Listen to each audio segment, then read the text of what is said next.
Welcome back to KerbalKolony, episode 3, and it's time to get some communication satellites up there. If you've chosen easier options than I have, you may not need this first batch of communication satellites because you may be able to communicate with anywhere on the planet.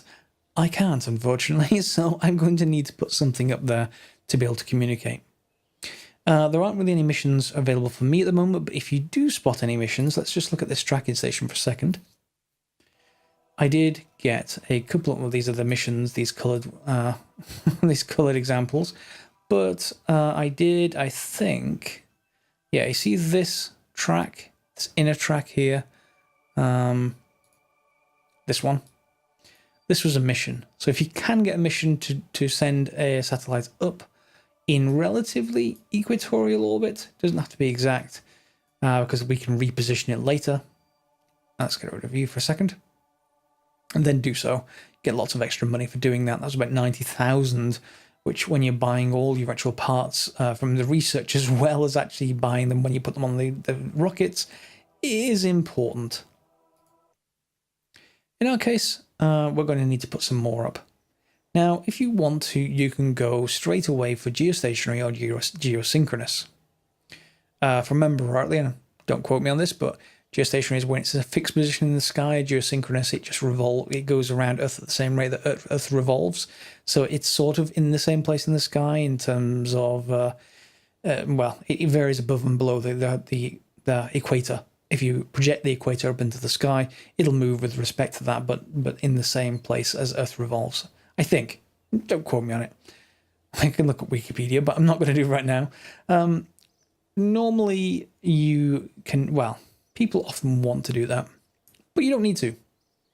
And in fact, because I have no extra ground stations, to start off with, I might do it later, but to start off with, we just need a few things up there to get at least some kind of signal, and we need a relay to do that. So let's pop into the vehicle assembly building and take a look at the first satellite, or first comms satellite, if you like.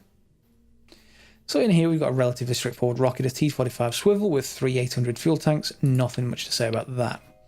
We've got the communication satellites inside. So we've got a probe, just like before, and then 3 batteries underneath, a Oscar fuel tank or 2, a couple of really, really tiny spider engines, and then these 2 high-gain antennas, which are pretty cool. Now, what I want to do is just actually assign action groups. So if you're not used to action groups, you can choose a key, let's say the number 1. This is the number 1 on your keyboard, just above Q.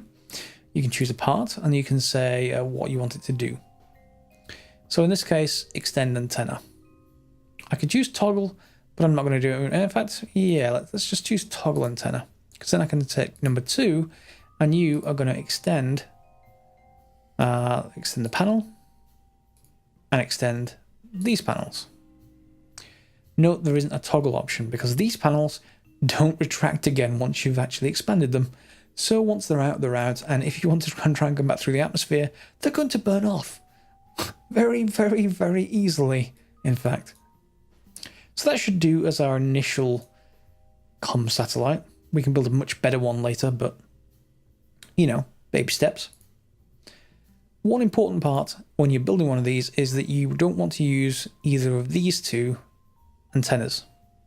You might put one on, and in fact, yeah, let's just put one on for just for the sake of having something that will be able to communicate with the ground. If I put one on either side like that, even if these are deactivated, burned off, or otherwise, but these aren't going to actually fulfill the job of this communication satellite. These are. Because these are relays. So if you look right here, it says relay. Right here, it says direct. Right here, it says direct. And this one's a relay as well, but I haven't actually unlocked it yet.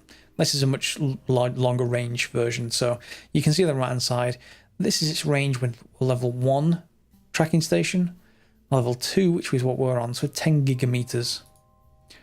And this one is only 100 megameters and a 500 megameters, but that's more than enough to stretch to the moons around Kerbin, so we don't have to worry too much about this one until we go interplanetary.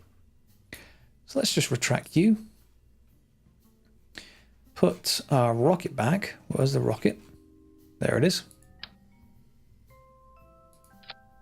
Okay, and save, I think. Don't think there's anything wrong with the staging as such. Let's head out to the launch pad and I can talk you through it as we head up. Okay, now this doesn't particularly have any science on board other than in that probe core, so not really for science this particular voyage, but it will get us started towards being able to do more science because we can be able to communicate more. We're going to put some communication satellites up, and I'm going to do them off camera for the most part, apart from this first one, just to show you. Start the engines, track the stabilizers. There we go. You see it's quite slow. It's just because I've put a lot of extra fuel into it. So we've got thrust weight ratio of 1.4. That's really slow. That's kind of down towards that Saturn V territory. The thing just aches and groans off the launch pad, but it will accelerate as it actually goes up. Just be aware, don't try and tip the rocket over pitch program when it's going this slow. You will end up with something that hits around about there. So instead we're going to go straight up until, you know, we get a little bit faster and then start tipping over as normal. You'll notice I'm building rockets much like real life rockets rather than Kerbal strap a booster on and keep going, just because to reflect the amount of difficulty I've chosen. I also want the rockets to be fairly realistic as well. I may do a separate realism overhaul. That's an entire other level of hard that's much worse than this. In fact, getting to orbit is an achievement in realism overhaul, at least reliably getting to orbit, and not to mention trying to get to the moon, the real moon. Yeah, we can come back to that another time. Anyway, this is going to be coming up, and we're going to be lofting quite high, so oh no, I've tipped too far. Okay, this is fine. If you do this, it's fine. See? You're just showing the aeronautic skill of pilots. Something excuses. Yes, I shouldn't talk and fly. This is why you don't drink. You don't drink and drive. This is why you don't text and drive, kids. Anyway, APO is going up. We're not too concerned about the APO, to be honest, because as long as we loft fairly high, the main concern is that we stay in contact with the ground. So we're not going to go a really efficient orbit. Does not matter for these comm satellites at all, especially when you have this much delta V. I'm still got 1800, and we're exiting the atmosphere in 60 seconds, as this says, and we're already going to have an APO of 90. So I can just head sideways. Really don't have to judge this too much. But what we do want to do, just to keep space clean and free of space junk, is make sure that if we do something like this, that we don't clutter space by leaving booster stages up here. So what we're going to want to do, time to APO 3 minutes, so let's just accelerate forward, is make sure that we don't go all the way into orbit with this stage, and we're not in danger of that. I don't think. We're periapsis is -459, so well inside the planet. And we're just going to keep accelerating forwards until we get to, again, around about a minute to APO. And then we're just going to burn the rest of the fuel. Now remember that the upper stage, the satellite stage in this case, is a really tiny engine, so it's really weak. So you want to make sure you leave enough time to use that engine to get yourself all the way into orbit, if you're going to run out of fuel at this stage, which you may do. Here it comes. We're down at 200, -200, -150, -100, and I'm going to stop it right there. It's actually out of fuel. It's got like 0.6 of a second of fuel. There we go. Now it's completely out of fuel. So we can detach. And this stage that we're going to leave behind, because its peri is still -5, it's going to impact the ground pretty severely. But in our case, well, we've got another set of engines, which are now on. So I can press 2, and out come our solar panels. Isn't that beautiful? And we can also bring out our antennas. Cool. Communication satellite. So we now have a time to APO of 7 minutes. So we get a lot of choice of what we actually want to do. In our case, we don't care that much. The main thing is that we get this Apo far enough up now, not when we get to it, but now, so that the planet will continue to revolve beneath us and we'll still stay connected. We're not going to go over the horizon. If I let it go, it'll go over the horizon. By the time I get to the apoapsis over here, the planet won't have rotated and I'll be out of communications and we'll go back into the atmosphere and slam into the ground rather heavily. So we're going to keep going. Let's just line with prograde. And we're going to bring this up to, I don't know, 400, 500 kilometers would be fine. Say goodbye to our first stage, as that's going to drop back into the atmosphere. And that's a good picture of the moon over there. Now, once we are in orbit with our periapsis, then technically we could go around the planet a few times. You know, we don't have to do it at this stage. And we've got huge amounts of fuel for the size of this satellite, so we don't have to be too worrisome about it. We are now in orbit, so it's not going to crash again at this point. But we can choose where or how far up we want to go. In our case, around, let's just say 400 to start. 390, 400. Around that's fine. And now, of course, we have flight planning. So it depends whether even this high in orbit is still not very high, so we may lose connection there. It doesn't matter though, because we're in orbit, so we can then just say, hey, create a maneuver node around there. Oh, on flight planning, how I've missed you, not having to do things blind. And just drag this, and then we just right click on our peri, just to see where it'll take us. And get that to around 400 as well. You'll see them start to rotate as you get close. There we go. So these always remain the furthest and closest point to the planet. So as you get it more circular, they'll start rotating to find the new position. Doesn't matter too much. The only thing that matters to us is that that node is in 15 minutes. We don't have auto guidance with SAS for this yet. We're out of signal already. So it's a good thing we did that. So what we can do is just keep going.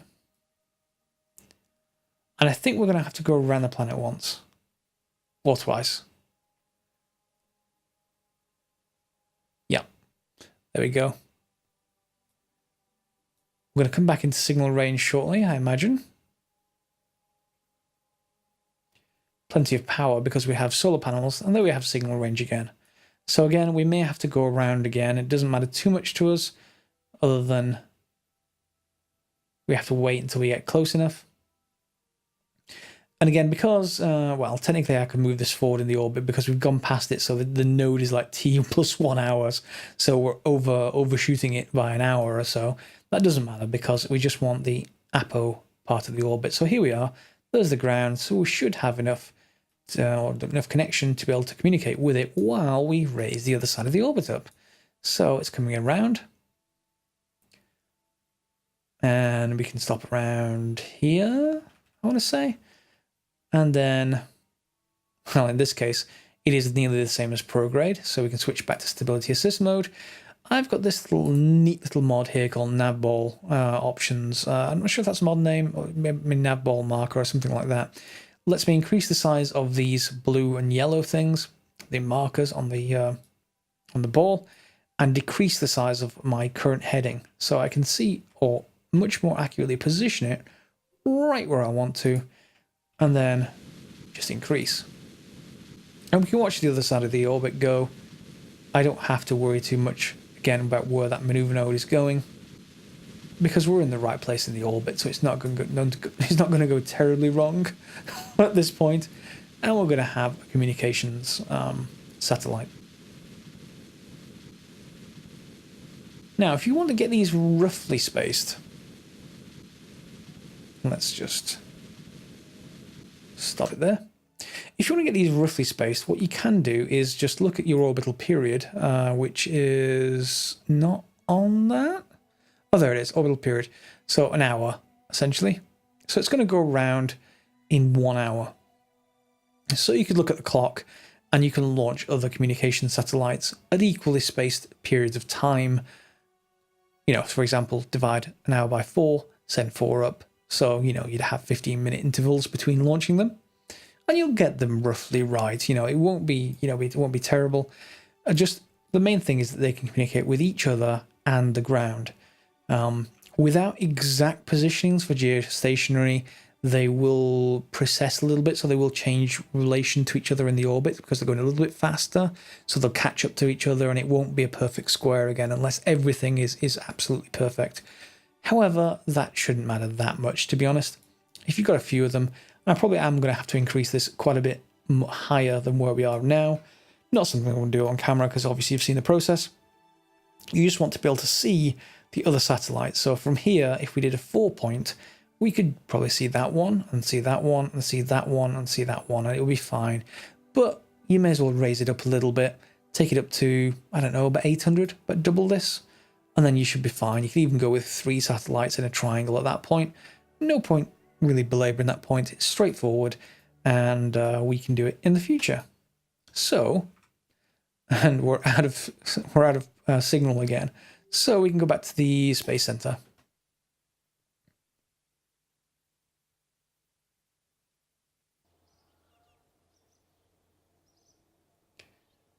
So with the communication satellites up, I've not done them yet, but I will do them between the episodes.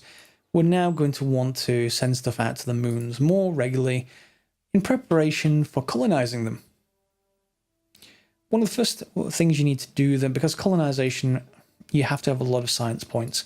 It can be all the way over here. Command modules, that'll get the Mark 1, 2 command pod, an extendable heat shield. There are landers in here somewhere that I can never find. No, I'm not going to be able to find them when I want to find them. But they, oh, hang on. Yeah, there they are. So you get these extra landers, the Salamander command pod, scout landing module. Again, lots of MKS stuff. And the Mark 1 lander can. These are all very useful for landing on the moon with your Kerbals, but a lot of the colonization stuff is much later in here. So if we want to get to that, we're going to have to do an awful lot of science work. And that's fine, because that's why we play the career mode. So to do that, we're going to actually invest more towards the bottom of the tree, as I've said previously. Some useful things to get is this node where you have the shielded photovoltaic panels or solar panels. These ones do retract back in, so very useful. Some more antennas, not much needed for the others. That is a piece of science, so we can grab that one. Is there another one? The science container is useful and it's around here as well. There it is. If you have a science container, this experiment storage unit, instead of having to get out with a Kerbal and go and collect the science from all the various bits of stuff you strap to the side of your command pod, you can just use this to collect all that science. Then you can detach everything else and bring just this one little tiny storage unit back into the atmosphere, and you'll lose all the money of all the rest of the experiments, of course, but it will be easier to bring it back into the atmosphere, and that's often what I do for coming back from the moon or from Minmus. Another piece of science, and a surveillance camera. So this actual node is well worth going for. It is, however, 90 science points. We don't have that yet, so we're going to have to design a mission to get more science. RCS, want that at some point. And aviation, I'm not going for in this playthrough. General construction is good to get at certain points just because of the adapters and the larger size decouplers. This is when we send much larger rockets out. So I'm going to have a look around now, see what I actually want to take up next. Probably have a look at the missions, and we'll be right back. So the 2 missions we could go for are these 2. Minmus and Kerbal, or Manned Orbit and Safe Return. I think I'm going to go for Manned Orbit and Safe Return. Number 1, it's more money. And it also should be quite simple. It also says, don't use an airplane cockpit. That's just a little bit of a safety tip there. They don't do well with vacuum, surprisingly. But all we have to do is have 1 Kerbal on board, use a Mark 1 cockpit or inline cockpit. Oh, none have type. Yeah, you can't use both of those, sorry. So yeah, we want the normal pod. and land or splashdown. So relatively straightforward. We can take that. We also, remember we had that that mission for a parachute. Where were you? Are you still on here? Have I actually got rid of it? I didn't want to. Heat shield, I think it was.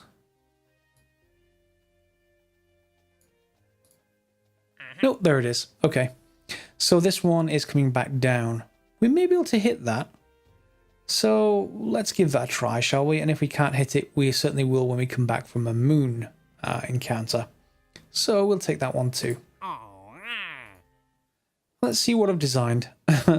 This one is, I guess, more like the real redstone, although I think the redstone didn't actually make it all the way to orbit. It was more the precursor to Mercury, I want to say. But the redstone basically got people into space, certainly, and they came back down pretty quickly. So let's take a look at this. Very, very simple.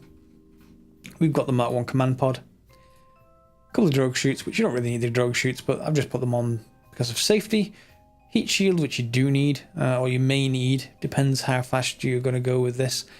An upper stage, which is just a LV909, and this smaller tank, which is in here, 200. About to unlock that one. A decoupler, and then again, this at the bottom, just like we've done before. In this case, let's just go with both of those at the same time. And everything's set up. Save, launch. Now here's where I'm going to actually voice over this section because I've sped it up a little bit. You've already seen us going into orbit with an unmanned crest, so I don't want to do the full thing in full normal speed while that's actually going on. So I'm just keeping an eye on apoapsis, and I tend to get this a little bit wrong. I wanted to go around 75, 80 kilometers. Just through looking at the science system, I ended up going too high and going at 120 kilometers, 130, something like that eventually. It's fine though. We did actually get to orbit. You'll see the fuel in the first stage is spent now. So once we get a little bit closer to Apo, I tried to transmit some science, which we do get, burn the rest of the fuel and detach the first stage, at which point we're now into the second stage, or the upper stage. Now you see my periapsis is rising from deep, deep inside the planet, and my fuel is dropping fairly significantly. In fact, it's quite close, closer than I would normally call it, but probably for real-life rocky conditions, actually quite generous. But in our case, I want a lot more buffer than that in the future. So those two 800s and this 200 fuel tank with a LV909 works very well. There we are, we're in orbit, so we can flip over, burn a little bit to get us back down to about 30, maybe 25, detach the engine stage, and then we can start coming back down. Now remember that other mission I had to get between 20 kilometers and 32 at a certain speed? Well, we're not going fast enough, even in orbital speeds, to actually get that. What we're going to need to do is do that with a lunar re-entry. Or a moonar re-entry, I guess, in the case of Kerbal. So you see, yeah, there we go. So the speed is right, but we're too high. And when we get to the right height, the speed becomes too low. See, it just switches over between the two. Yeah, that would have been nice to get that, but it doesn't matter too much because we're going to be successful coming through the atmosphere and dropping towards the planet.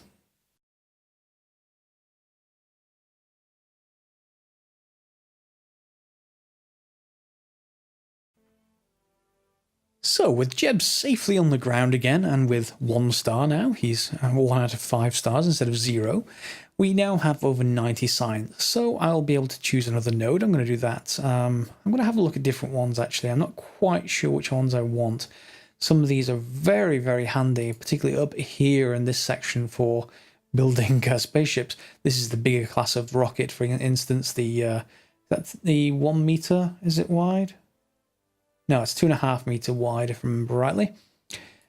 A heavy rocketry, so the Poodle, which is great for going between Kerbal and the Moon, or even better for between Kerbal and other planets.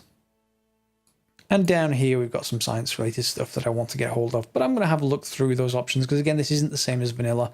It is rearranged, and then I'll pick it at the start of the next episode. We did get all of the money for that manned orbit. So we're now up to 225 again. Good.